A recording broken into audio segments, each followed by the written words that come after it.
Marcher avec Dieu, 6. Non pas quelque chose que nous fabriquons, mais quelque chose que nous découvrons. Une question qui continue de susciter de nombreux débats lorsqu'il s'agit d'élever et de former quelqu'un comme homme de Dieu est celle-ci. Est-il possible de former des disciples uniquement par la formation ou non? Les théories éducatives centrées sur l'homme répondent « oui, c'est possible ». C'est pourquoi, au fil du temps, d'innombrables méthodes et systèmes ont été développés, et de nouveaux continuent d'apparaître. Il existe de nombreuses histoires dans le monde des livres, des films, des témoignages réels où le dévouement inlassable d'un enseignant a conduit à des changements étonnants chez un élève qui semblait autrefois sans espoir. Les gens voient ces histoires et en viennent à croire, c'est possible. Cette conviction alimente la création de nouveaux programmes, de nouveaux modèles de formation et de nouveaux systèmes. Mais lorsqu'on ouvre vraiment le couvercle, les résultats sont souvent loin des attentes. Oui, il peut y avoir du fruit. Mais cela ne fonctionne pas comme une équation mathématique où l'on applique la formule et l'on obtient toujours le même résultat. Parce que cela ne s'applique tout simplement pas de la même manière à chaque personne et à chaque situation. Pourquoi? Parce que le postulat de départ était erroné. La Bible ne dit jamais que l'on peut fabriquer une personne. Et encore moins un homme de Dieu. Un homme de Dieu n'est jamais simplement produit par la formation. Si c'était vraiment possible de créer un homme de Dieu uniquement par la formation, alors toute notre énergie devrait être investie dans l'élaboration de meilleures formations et de meilleurs formateurs. Mais ceux qui ont marché sur ce chemin connaissent la vérité. Même lorsque deux personnes reçoivent exactement le même enseignement dans exactement le même environnement, leurs réponses peuvent être complètement opposées. Cela seul nous montre que les programmes d'éducation et de formation ne détiennent pas toutes les réponses. Mais en même temps, si nous disons qu'un homme de Dieu n'est simplement ainsi, alors ceux qui sont appelés à former et à élever les autres peuvent se sentir dévalorisés. Et la formation elle-même semblerait inutile. Il nous faut donc de la clarté sur ce point. Un homme de Dieu est né. Dans les Écritures, ceux qui sont appelés « hommes de Dieu » incluent Moïse, Samuel, David, Élie, Élisée, Timothée, et d'autres prophètes sans nom qui ont fidèlement répondu à l'appel de Dieu. En plus de cela, il y en a beaucoup d'autres, Abraham, Isaac, Jacob, Joseph, Ésaïe, Jérémie, Daniel, Pierre, Jean, Paul, Barnabas. Des hommes de foi que Dieu a utilisés pour ses desseins. Mais aucun d'eux n'est devenu homme de Dieu en dehors du plan et du choix de Dieu. La Bible nous dit que Dieu a choisi son peuple avant la fondation du monde. Il les a prédestinés. Avant même qu'ils ne soient nés, avant même qu'ils ne soient formés dans le sein de leur mère. Il les avait déjà mis à part. Alors que nous étions encore pécheurs avant d'avoir fait quoi que ce soit de bien. Christ est mort pour nous. Et par cela, il a confirmé l'amour de Dieu pour nous. Ceux que Dieu a connus d'avance, il les a aussi appelés. Ceux qu'il a appelés, il les a justifiés. Et ceux qu'il a justifiés, il les a glorifiés. Il n'y a personne qui puisse devenir un homme de Dieu sans la volonté et le dessein de Dieu. Et l'élection et la mise à part de Dieu ne s'arrêtent pas simplement au salut. Elles incluent tout le parcours qui suit. Chaque étape de la vie, entre notre salut et le jour où il nous rappellera auprès de lui. L'exemple de Moïse.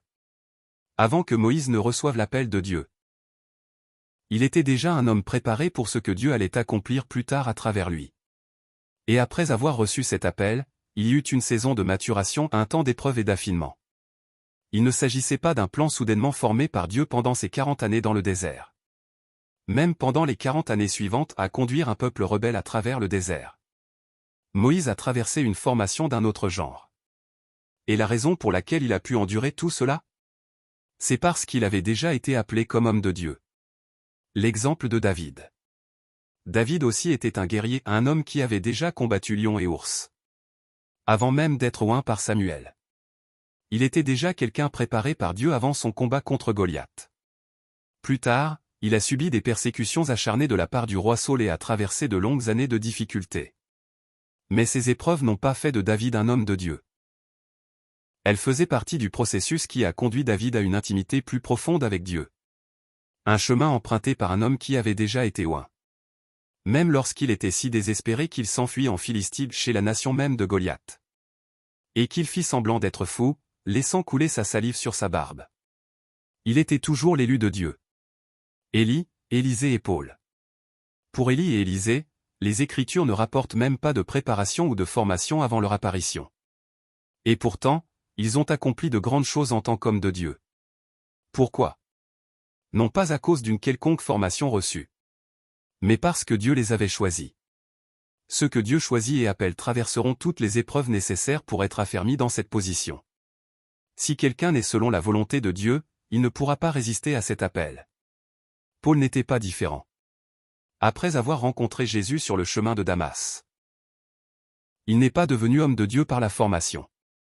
Il a confessé. Mais, lorsqu'il plut à Dieu, qui m'avait mis à part dès le sein de ma mère, et qui m'a appelé par sa grâce. Et Jésus lui-même a dit à Anania: cet homme est un instrument que j'ai choisi pour porter mon nom devant les nations, devant les rois, et devant les fils d'Israël. Paul est né à Tarse, dans la région de l'Asie mineure. Et dès son enfance, il a été exposé à la culture des païens. Citoyen romain de naissance.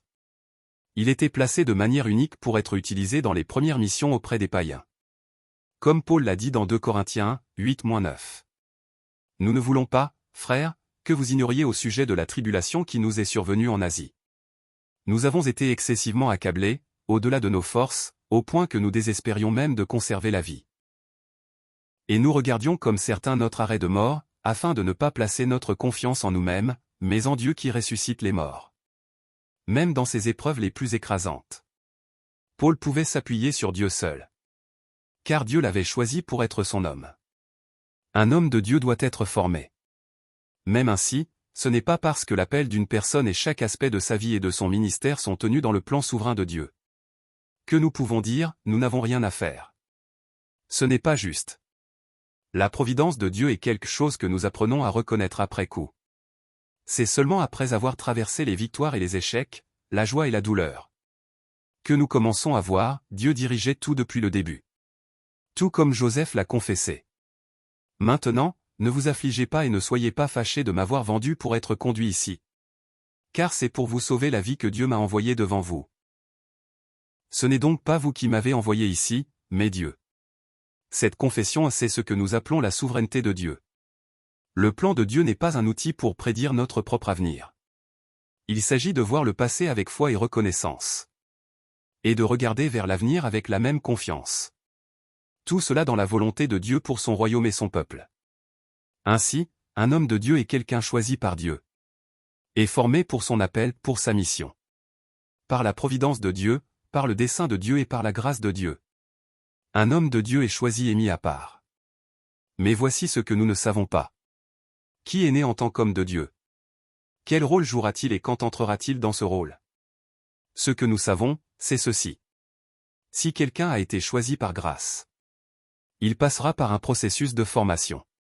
Il passera par le feu des épreuves et des tests. Il sera affiné comme l'or. Et au moment choisi, il sera élevé pour être utilisé dans le plan de Dieu, en tant qu'homme de Dieu. Toute personne appelée en tant qu'homme de Dieu sera formée par Dieu. Et oui, vous pouvez vous y attendre. Tout comme Paul l'a confessé, il se peut qu'il y ait des moments où vous perdrez même la volonté de vivre. Nous devons chercher l'homme de Dieu. Pour faire de l'or pur, il faut au moins commencer avec une pierre qui contient de l'or. Même si elle est recouverte d'une couche dorée. Une pierre sans or reste simplement une pierre. Peu importe combien de temps vous transportez une pierre plaquée or.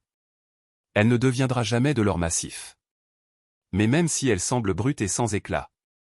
Un morceau d'or brut, une fois purifié, peut devenir un vase prêt à être utilisé. Même si nous parvenons à trouver un homme de Dieu. Et à lui offrir la meilleure formation possible. Nous devons toujours comprendre. Nous ne pouvons pas aller au-delà des limites du plan et de la grâce de Dieu. Le type d'arbre est déterminé par la semence dont il est issu. Quel que soit l'arbre, il produira un fruit conforme à sa nature. La formation de disciples ne change pas la nature de l'arbre. Elle prend soin de cet arbre. Afin qu'au temps convenable, il porte le fruit qu'il était destiné à porter. Il s'agit de cultiver l'arbre, de l'élaguer lorsque c'est nécessaire. Et de laisser la récolte. Au bon et fidèle cultivateur, qui est Dieu. Cela suffit. Marcher avec Dieu continue.